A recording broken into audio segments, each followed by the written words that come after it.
Hello guys, so in this video we'll be talking about Heisenberg's uncertainty principle. We know that a particle has a dual nature. A microscopic particle like electron, atoms, molecules, they have dual nature, and we have seen that as proposed by Schrödinger that a material particle has a wave packet associated with it, and this material particle can be anywhere in this wave packet.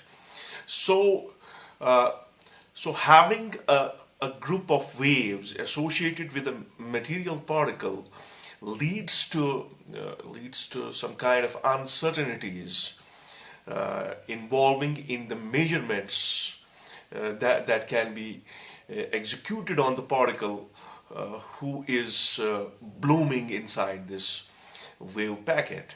If we go back to Newtonian physics, if we go back to classical physics, in the macroscopic world, you can exactly predict, you can exactly measure the position of a particle and its momentum at any moment of time.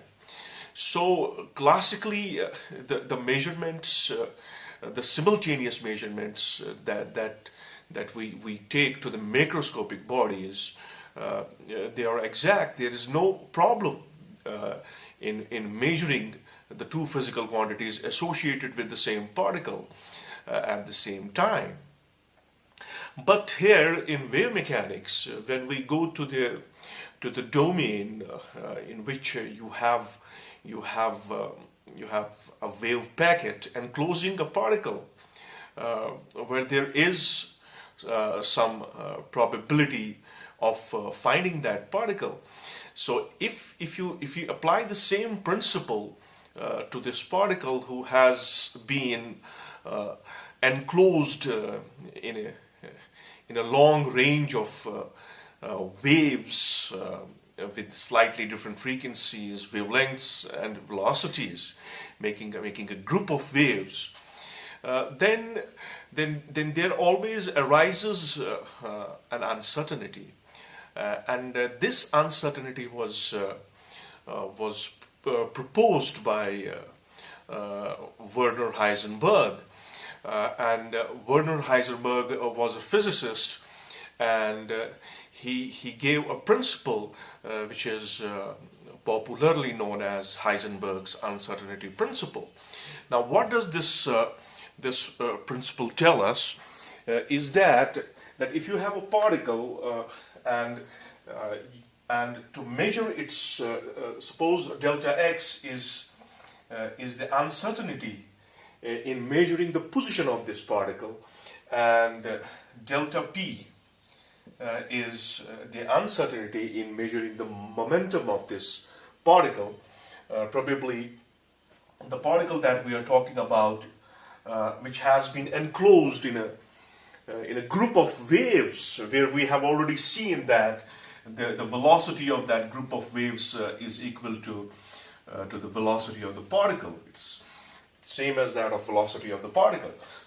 So if we say that delta x is the uncertainty in the measurement of the position of the particle, and delta p is the uncertainty in the measurement of momentum of the particle, and to be more precise, because we are assuming here that the particle has a motion along x, then this momentum should also be along x.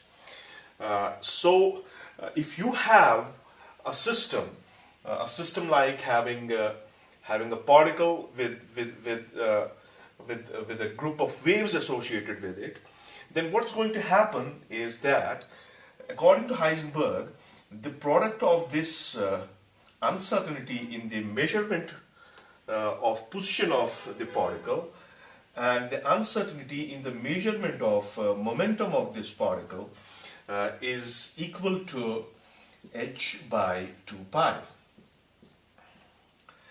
where h is a Planck's constant, and this h has a value 6.625 into 10 raised power minus 34 joule second. So, if I have to speak out this equation in a very literal way, this equation tells me that you cannot, in fact, it's something in science, in the field of science, where it is directly telling you that you cannot do it.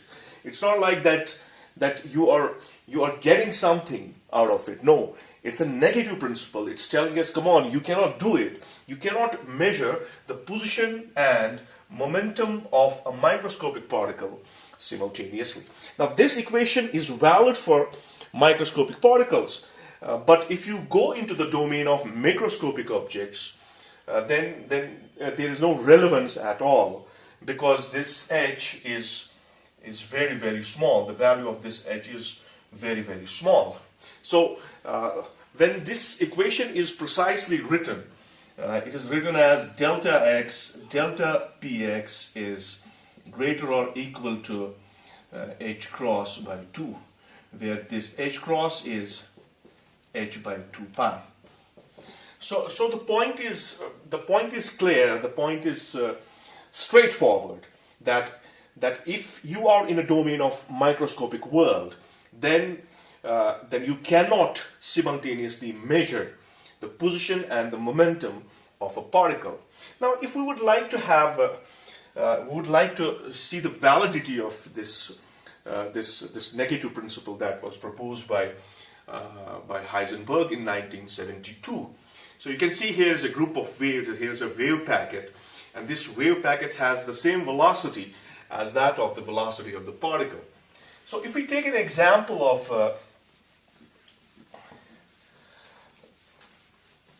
we understand that electrons do not exist inside the nucleus.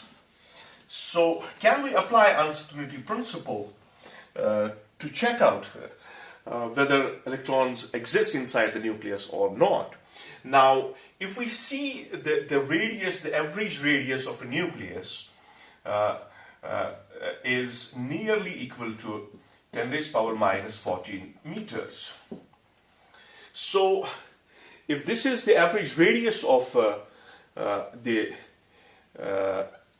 nucleus, then the uncertainty in the measurement of the position of electron inside this nucleus will be of the order of 10 raised power minus 14 meters. Right? So we are trying to prove that electron does not exist inside the nucleus, which is a fundamental reality. But can we apply Heisenberg's uncertainty principle to realize this fact?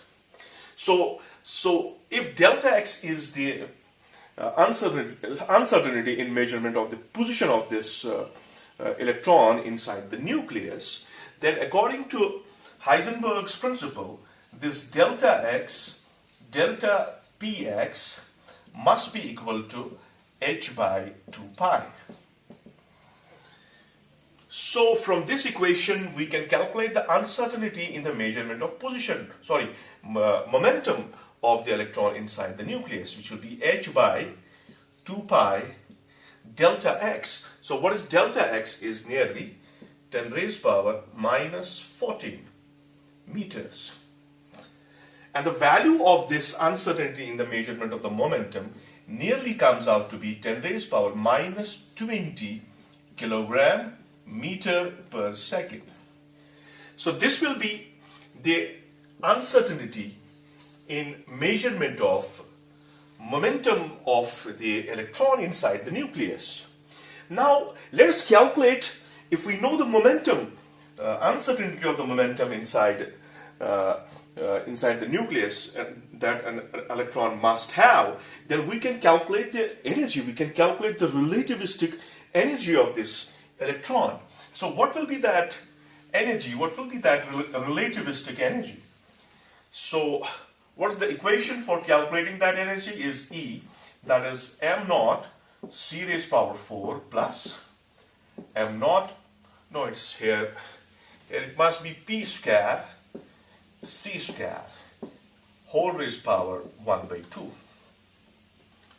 So the energy that we have to calculate will be equal to this much. This is the relativistic energy.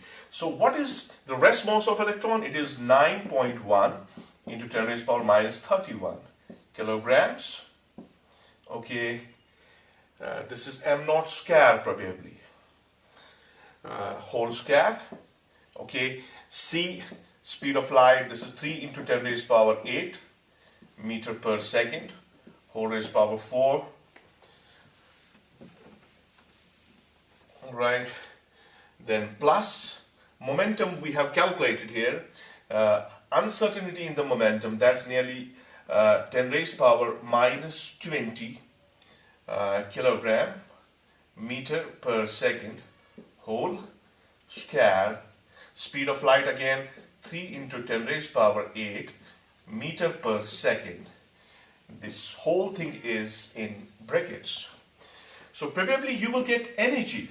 You will get energy when you will calculate these values. You will get energy in terms of joules. You will divide that number by 1.6 into 10 raised power minus 19, and you will have converted joules into the electron volts. Then the value of the energy that comes out here is nearly 10 mega electron volts. This must be the energy of the emitted electron. If the electron is actually existing inside the nucleus, the energy of the emitted electron must be of the order of 10 mega electron volts. But to the surprise, the energy of the emitted particles from the nucleus, the particles that emit from the nucleus like alpha particles, beta particles, their energies lie in the range of 2 to 4 mega electron volt.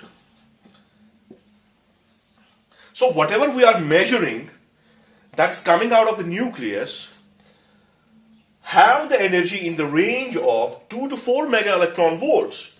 But what is the energy that we have calculated by assuming that electron is inside the nucleus? That energy comes out to be equal to 10 mega electron volt. Therefore, I should say from the results of this experiment that are utilized in the domain of Heisenberg's uncertainty principle reveals that the electron should not exist inside the nucleus. And this is the fundamental reality